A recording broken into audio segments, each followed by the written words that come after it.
हमारे चैनल पर खुश आमदीद। अगर आप हमारे इस चैनल पर पहली दफ़ा आए हैं तो सब्सक्राइब ज़रूर करें। जब अब्बा और अम्मा की शादी हुई, देखने वाले कहते थे कि इस शादी का अंजाम जुदाई होगा, लेकिन अंजाम से बेपरवाह कुदरत ने मुझको माँ और बाप के दरमियान एक रास्ते की सूरत में पैदा कर दिया, लेकिन होनी होकर रहती है।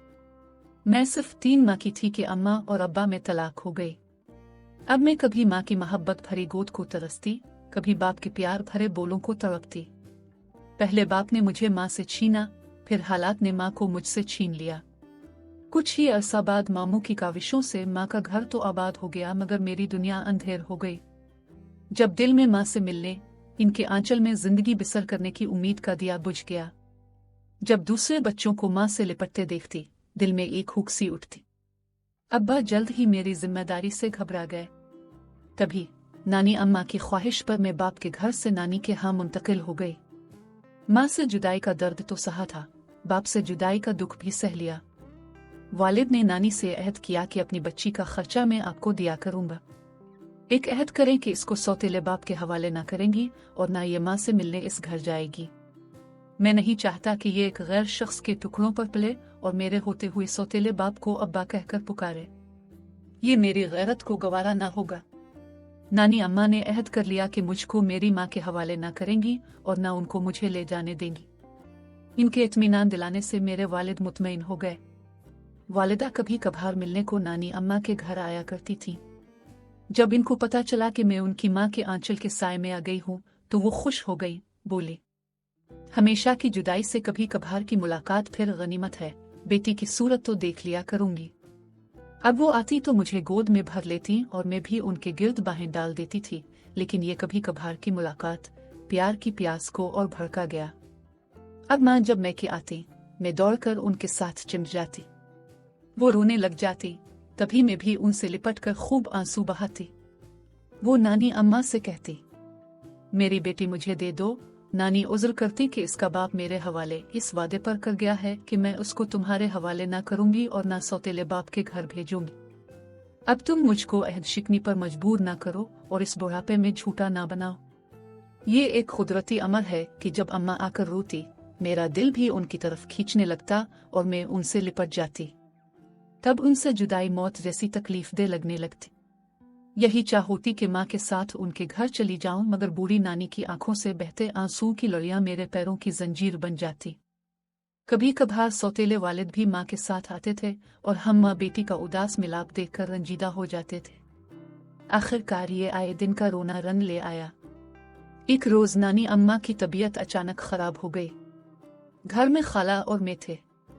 नानी की हालत बिगड़ जाने से उनको अस्पताल ले जाना नागुज़ीर हो गया। खाला ने पड़ोस में जाकर मिन्नत की कि उनकी वालिदा को अस्पताल ले जाने में मदद करे।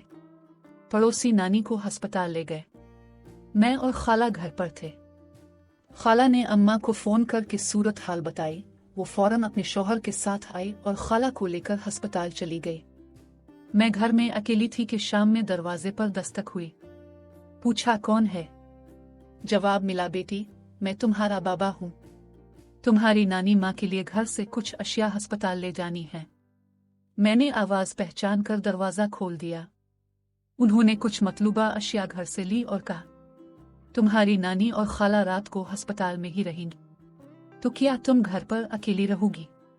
मैं पड़ोस वाली खाला के घर चली जाऊंगी। अंकल, बेटी, इससे बेहतर नहीं कि तुम अपनी अम्मा के पास रह जाओ। ऐसा करो कि मैं तुमको तुम्हारी माँ के पास छोड़ देता हूँ। 1-2 दिन की बात है। जब तुम्हारी नानी घर आ जाएगी तो वापस आ जाना। मैं सोच में पड़ गई। मेरा दिल भी चाह रहा था कि एक बार अपनी माँ से लिपट कर सोए। क्या सोच रही हो बेटी? जल्दी से फैसला करो। मुझको तुम्हारी नानी अम्मा को कंबल और बर्तन वगैरह पहुंचाने हैं। गरज उन्होंने इतने प्यार से बात की कि मैं फौरन कपड़े बदलकर उनके साथ जाने को तैयार हो गई। अस्पताल से पहले अम्मा का घर पड़ता था। सौतेले बाबा ने रास्ते में गाड़ी रोक ली। बोले, तुम्हारी अम्मा अस्पताल से घर आ चुकी हैं, इनसे मिलोगी। हमारा घर भी देख लो। मैं चुप रही तो उन्होंने गाड़ी मोड़ ली और कुछ आगे जाकर एक घर के गेट पर रोक कर हान दिया। तभी गेट खुला, सामने मेरी माँ खड़ी थी। इनको देखते ही जैसे मेरे मुर्दा जिस्म में नई रूह पड़ गई। मैं तेजी से गाड़ी से उतरकर गेट के अंदर पहुंची और माँ से लिपट गई। वो भी मुझे खुद से भींचकर प्यार करने लगी। तभी उनके शौहर ने कहा, सुरैया बच्ची घर में अकेली थी, मैंने मुनासिब ख्याल किया कि इसको तुम्हारे पास छोड़ दूं। तुम लोगों ने अगर अस्पताल चलना है तो गाड़ी में बैठ जाओ। अभी तो मैं अस्पताल से आई हूँ, घर का काम पड़ा हुआ है, नईम भी स्कूल से आने वाला है, अब जाएं। मैं अभी नहीं जा सकती। ये कहकर उन्होंने दरवाजा बंद कर लिया और मैं अम्मा के पास उनसे लगी खड़ी रह गई।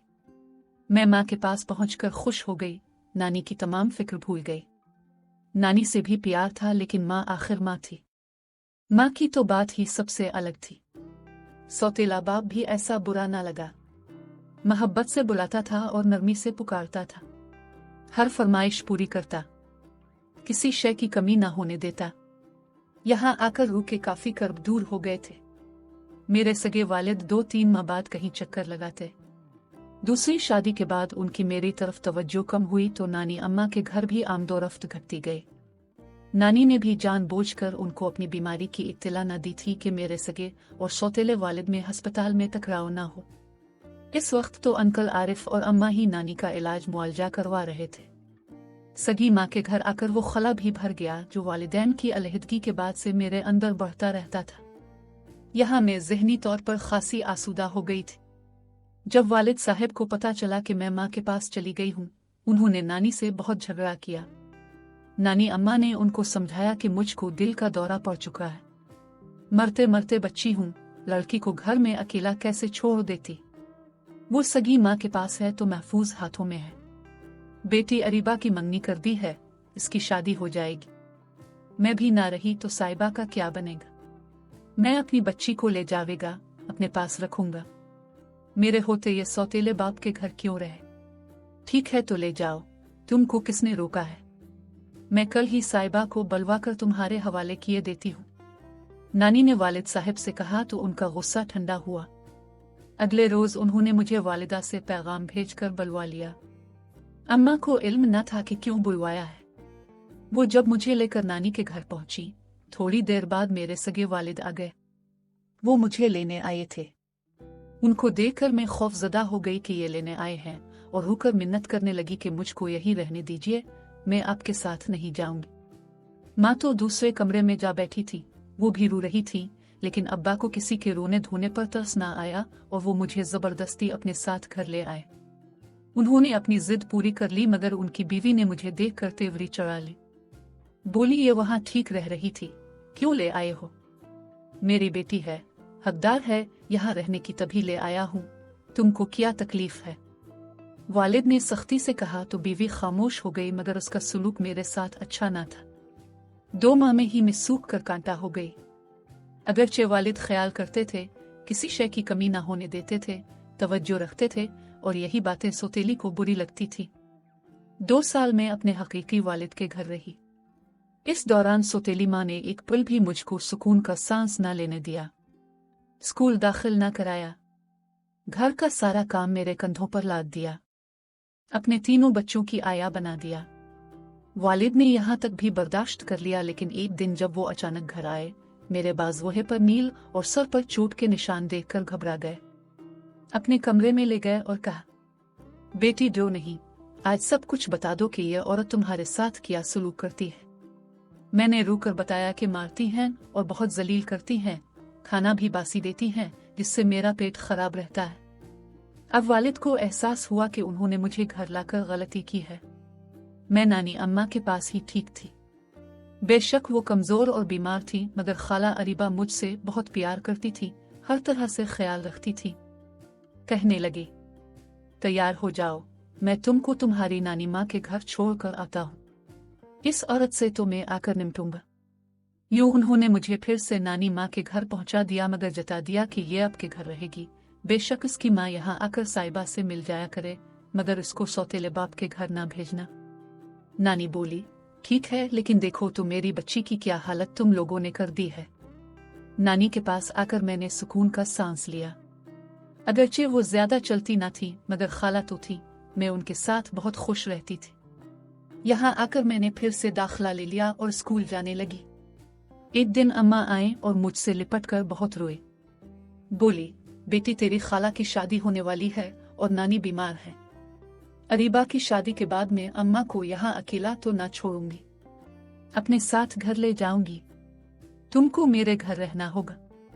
तुमको बाप से डरने की जरूरत नहीं, उनके घर रहकर सौतेली माँ के सुलूक का मजा चखाई हो। अब आई तो साफ साफ बात करना, घबराना नहीं। हक ऐसे कभी नहीं मिलता जब तक हक के लिए हम बुलंद आवाज से बात नहीं करते। वालिद मुझे छोड़कर गए तो फिर ना आए, अम्मा हमें अपने साथ ले गई। तभी खाला की शादी हो गई और 6 माह बाद नानी भी अल्लाह को प्यारी हो गई। मैं मुस्तकिल सगी माँ के पास रहने लगी। मेरे हकीकी वालिद ने गालिबन इस अमर से समझौता कर लिया था कि मैं अपनी माँ के पास ज्यादा महफूज और खुश हूँ।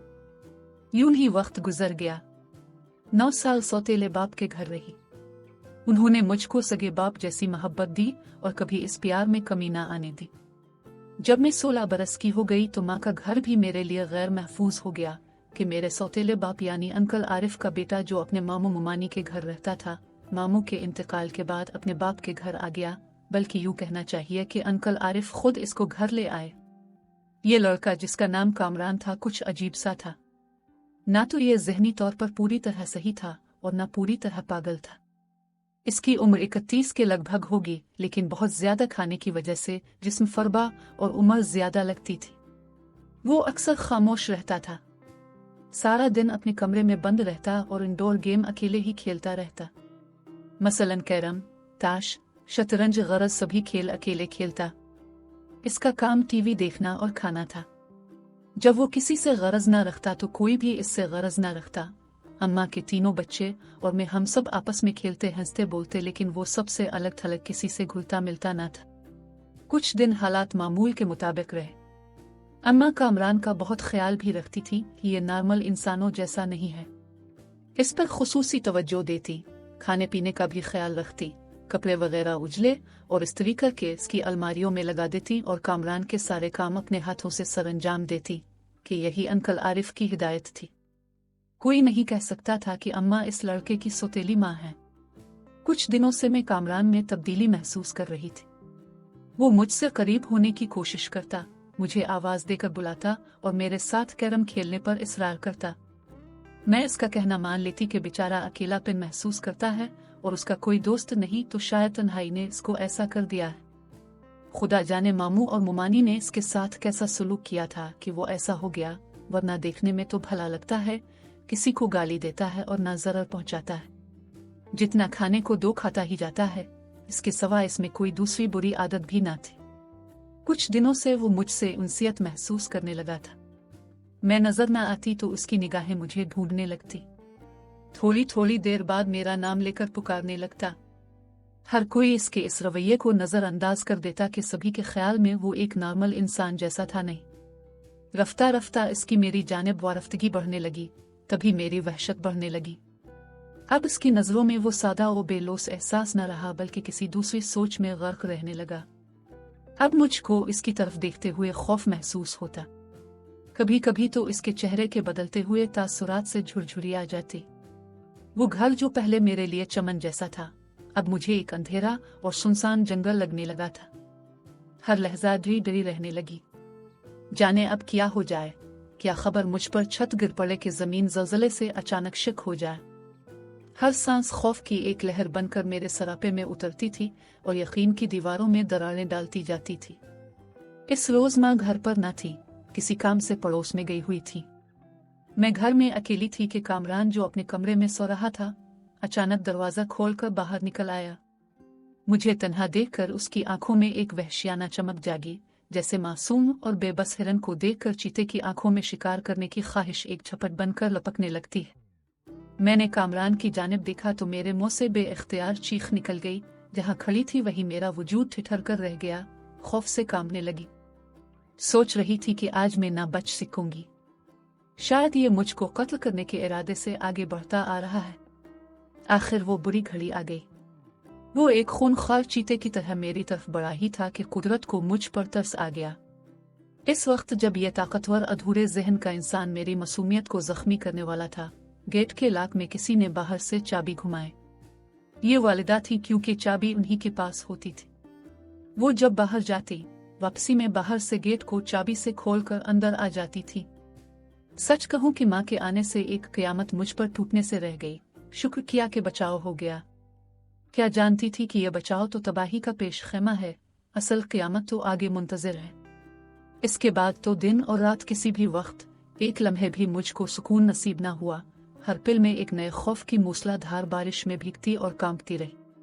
माँ भी बखूबी जान गई थी मैं किस वजह से परेशान रहने लगी हूँ। पूछती थी कि क्या बात है, क्यों डरी डरी रहती हो। आखिर मैंने बता दिया कि कामरान से डरती हूँ। बेटी, कामरान आरिफ का सगा बेटा है। तुम्हारी खातिर वो क्यों इसको अपने घर से निकालेगा। यूं भी वो ज़हनी पसमानदा है, तो ऐसे बच्चों की जगह सिर्फ उनके अपने बाप के घर में ही होती है। दूसरे कब इनको रखते हैं। मैं आरिफ से नहीं कह सकती कि तुम कामरान को घर से निकालो क्योंकि मेरी बेटी इससे डरती है। ये बात किसी तरह भी मुनासिब नहीं। मैं कोशिश कर रही हूँ जल्द अज जल्द कोई अच्छा रिश्ता मिले तो तुमको तुम्हारे घर का कर दूं। अब माँ को क्या खबर कि मैं कामरान से क्यों डरती हूँ, क्योंकि मैंने उसके अंदर के हैवान को वहशी होते देख लिया था, मगर माँ से ये बात कहने की जुर्रत भी ना हो रही थी। मबादा वो मुझे मेरे हकीकी बाप के हवाले कर दें, जहाँ सोतेली माँ के रूप में डसने को एक नागन मौजूद थी। माँ को अंदाजा होने लगा था कि इस घर में एतिमाद की छत किसी भी वक्त गिर सकती है, सो वो रोज आरिफ अंकल का सर खाने लगे कि कोई अच्छा रिश्ता देखिए। मैं लड़की को बया देना चाहती हूँ। जवान बेटी का घर बिठाए रखना ठीक नहीं है। यूं तो आरिफ अंकल बहुत अच्छे इंसान थे, लेकिन उनको मेरे बया की कोई फिक्र ना थी, या यूं कहना चाहिए कि जल्दी ना थी। अम्मा ज्यादा कहती तो चिढ़ने लगते, और कामरान से तो इतनी मोहब्बत करते थे कि वो इसके खिलाफ एक लफ्ज भी नहीं सुन सकते थे। एक दिन पड़ोस में शादी थी। अम्मा अपने शौहर, बच्चों और कामरान के साथ शादी में चली गई। मेरी तबीयत ठीक न थी, मैं न गई। जब शादी की रसूमात शुरू हुई और लोग महव हो गए तो कामरान ने दीवार फलंगी और घर के अंदर कूद आया। देम की आवाज आई तो मैं चौंकी। बाहर निकलकर देखा वो बरामदे से घर के अंदर आ रहा था। आते ही इसने लाइट बंद की और फिर मुझे दबोच लिया। मेरी चीख निकल गई। मैंने फिर इतनी जोर से चीखें मारी कि वो घबरा गया और मुझे छोड़ दिया। तब मैंने सरपट गेट की तरफ दौड़ लगा दी और खोलकर बाहर निकल गई। होना तो ये चाहिए था कि मैं शादी वाले घर जाकर अम्मा को बताती, लेकिन वहां इस कदर रश था कि उनको भीड़ में तलाश करना पड़ता। मैं तो नंगे सर नंगे पांव भागी थी। सोचा कहाँ जाऊं, लेकिन जिस पंछी के पंख टूट गए हूं उसकी उड़ान कहाँ तक होती है, भाग कर जाती कहाँ। भागते भागते आगे एक नौजवान से टकरा गए। वो और मैं दोनों ही गिरते गिरते बच्चे। वो बेचारा हवास बाख्ता हो गया। मैंने कहा, भाई मुझे बचा लो, कुछ बुरे लोग मेरे ताक़ुब में हैं, मुझको मेरी खाला के घर पहुंचा दो। तुम्हारी खाला का घर कहाँ है? उसने सवाल किया। मैंने पता बता दिया। खाला का घर नजदीक ना था। कहने लगा, अच्छा मेरी गाड़ी सामने मौजूद है, तुम इसमें बैठो, मैं तुमको जहां कहती हो पहुंचा देता हूं। दरअसल वो खालू का रिश्तेदार था। मेरे पता बताने से इसने समझ लिया कि ये सही कह रही है। वो मुझे खाला के घर ले आया। जब खाला ने मुझे वहशत ज़दा और इस हाल में देखा तो दंग रह गई। बोले, साहिबा क्या हुआ है तुझे, और ये तो इस वक्त रात को, सर पर दुपट्टा और ना पैरों में चप्पल, ऐसा क्या हो गया जो तू इस तरह घर से भागी है? मैंने कहा, बताती हूँ खाला, दम तो लेने दो और उनका शुक्रिया कहो जो मुझे यहाँ तक लाए। अब खाला ने इस नौजवान पर तवज्जो दी और बेइख्तियार उनके मुंह से निकला, अरे ये तो सद्दाम है। सद्दाम तुम यहाँ? हाँ खाला जी, ये मुझे सड़क पर गई सहमी भागती हुई मिले। आपका पता बताया। मैं समझ गया कि मामला संजीदा है, आपके पास ले आया। शुक्रिया बेटा। शायद तुम जानते होगे ये मेरी आपा सुरिया की बेटी है। हाँ खाला जी जानता था। अच्छा बैठो, कुछ खा पी लो, तब तक इसके भी हवास दुरुस्त हो जाएंगे तो पता चल जाएगा कि क्या बात हुई है। वो खाला के शौहर यानी मेरे इकलौते खालू का भांजा था। खुदा ने मुझको और मेरी इज्जत आबरू को बचाना था कि यह फरिश्ता मेरे रास्ते में आया। उनका घर भी वहां ही था जहां मैं भागते भागते उनसे टकरा गई थी। शुक्र कीजिए कि इस कहानी का अंजाम अलमिया नहीं बल्कि खुशगवार हुआ। यूं कि जब मैंने सारी बात खाला को सद्दाम की मौजूदगी में बताई तो उनके दिल में निकी की शमा की लो तेज हो गई और यूं खालू जान ने खाला के ख्याल की हिमायत करते हुए सद्दाम के वालिदैन को राजी करके मेरी इसके साथ शादी करा दी। जो तहफ़्फ़ुज़ मुझे बाप के घर मिला और ना माँ के घर, वो मुझे खाला और खालू के जरिया सद्दाम के घर में मिल गया। सच है कि शौहर अच्छा हो तो उसके घर से बढ़कर पुरअमन कोई जगह नहीं और शौहर से बढ़कर कोई बेहतर मुहाफिज नहीं। नाज़रीन, कहानी के मुतालिक अपनी राय ज़रूर दें। मिलते हैं अगली वीडियो में, तब तक के लिए खुदा हाफिज।